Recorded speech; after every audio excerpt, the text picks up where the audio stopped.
స్తోత్రం యేసయ్యా. ప్రియమైన దేవుని బిడ్డలారా, క్రీస్తు నామములో మీ అందరికీ సమాధానం కలుగునుగాక. ఆమేన్.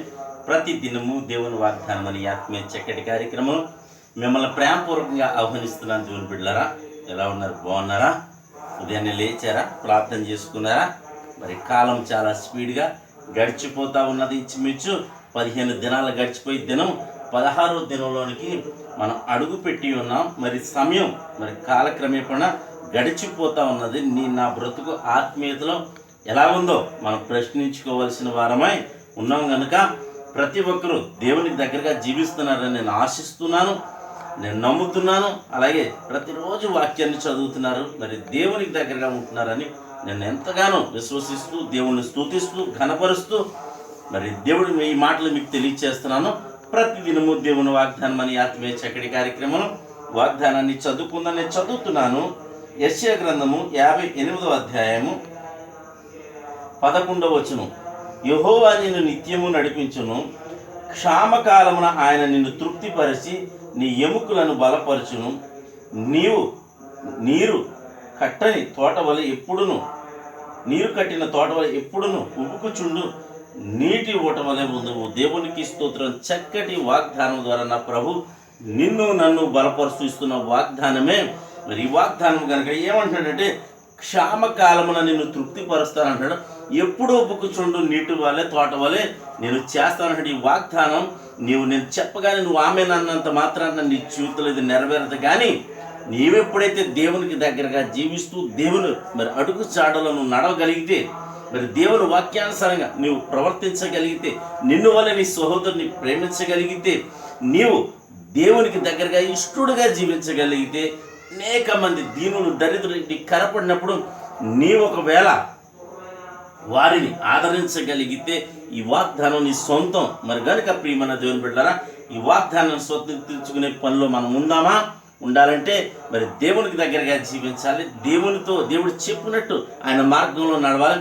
ఆయనతో మరి నడిచినప్పుడు ఈ వాగ్దానం మన జీవితంలో నెరవేరుతుంది. ఏమంటాడంటే, క్షామకాలం తృప్తిపరుస్తానన్నాడు. అంతేకాదు మరి ఎప్పుడును నీరు కట్టిన తోటవలు ఉబుకుచుండు ఉంటామని మరి దేవుడు వాగ్దానం చేస్తున్నాడు కనుక ఈ వాగ్దానాన్ని బట్టి మనందరూ వెలుగెత్తి మరి వాగ్దానాన్ని ఎత్తిపెట్టి ప్రార్థన చేద్దాం. తద్వారా ఈ వాగ్దానం మన జీవితంలో నెరవేరబోతుంది. దేవుడి మాటలు దీవించును గాక. ఆమెను ప్రార్థన చేసుకుందాం. స్తోత్రము తండ్రి, వందనాలు యేసయ్యా. ప్రతి దినము దేవుని వాగ్దానం అని ఆత్మీయ చక్కటి కార్యక్రమంలో తండ్రి ఇస్తున్న వాగ్దానం బట్టి నీకు స్తోత్రాలు. అవును ప్రభా, ఈ వాగ్దానం మన జీవితంలో నెరవేరాలంటే నీకు దగ్గరగా జీవించి నువ్వు చెప్పినట్టు నడుచుకుని నాయన ఈ వాక్యాన్ని నాయన మీరు చెప్పినట్టు విశ్వాసాన్ని క్రియల రూపంలో కనుపరిచి నాయన మా భక్తి జీవితాన్ని క్రియల రూపంలో కనుపరిచినప్పుడు ఈ వాగ్దానం మా సొంతం అవుతుందని మేము నమ్ముతున్నాం. ఎంతమంది ప్రజలు ప్రభా ఈ వాగ్దానం నా జీవితంలో నెరవేరితే బాగుండు అనుకుంటున్నారో వారందరి జీవితాల్లో ఈ వాగ్దానం నెరవేర్చమని ప్రార్థిస్తున్నా తండ్రికి స్తోత్రాలు.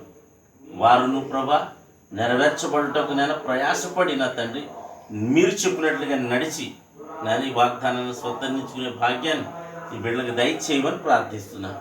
అలాగే రోగులు ఎవరైనా ఉంటే ప్రభా ఈ దినంలో స్వస్థపరచమని ప్రార్థిస్తున్నాను. యవనస్తులకు చక్కటి సంబంధాలు అనుగ్రహించి వివాహాలు జరిపించమని ప్రార్థిస్తున్నాను ప్రభా. అవును, వివాహం అయినప్పటికీ అనేక సంవత్సరాల నుంచి గర్భఫలం బట్టి గర్భఫలాలు యేసు క్రీస్తును తెరవబడునుగా కానీ ప్రార్థిస్తున్నా తండ్రికి స్తోత్రాలు. అలాగే ప్రభా అందరి పట్ల నీ కృపణించమని, సంఘాలు సేవకులు విశ్వాసులు ఉన్న వారందరినీ కూడా మీరు జ్ఞాపకం చేసుకోమని, కరుణించమని.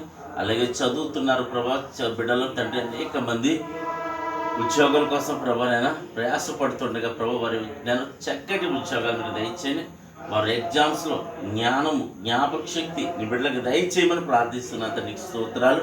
అలాగే చంటి పెద్దల మాత్రం వృద్ధుల వరకు చదువుతుండగా ప్రభా యవనస్తుల వరకు చదువుతుండగా తండ్రి ఫీజులు కట్టే కృపను తల్లిదండ్రులకు మీరు దయచేయమని, సకల సమృద్ధి ప్రతి ఒక్కరికి దయచేయమని. అలాగే ప్రభా ఇద్దరు ఎవరిది మ్యారేజ్ పట్టిన బిడ్డ యేసు క్రీస్తునామమున మీరు దీవించమని ప్రార్థిస్తున్నాను. అలాగే తండ్రి ఇద్దరు బిడ్డలు చేయు ప్రయత్నాల్లో రాకపోకల్లో సమస్తములో మీరు తోడండి, మహిమ పొందమని యేసు నామమున పెట్టడుచున్నాం పరమ తండ్రి. ఆమేన్. నేను నమ్ముతున్నాను ప్రియమైన బిడ్డలారా, ప్రభు మీతో మాట్లాడి మిమ్మల్ని బలపరిచారు అనుకున్నాను. వీడియోని లైక్ చేయండి, షేర్ చేయండి, ఛానల్ సబ్స్క్రైబ్. దేవుడు నిన్ను కుటుంబాన్ని దీవించును గాక. ఆమెన్.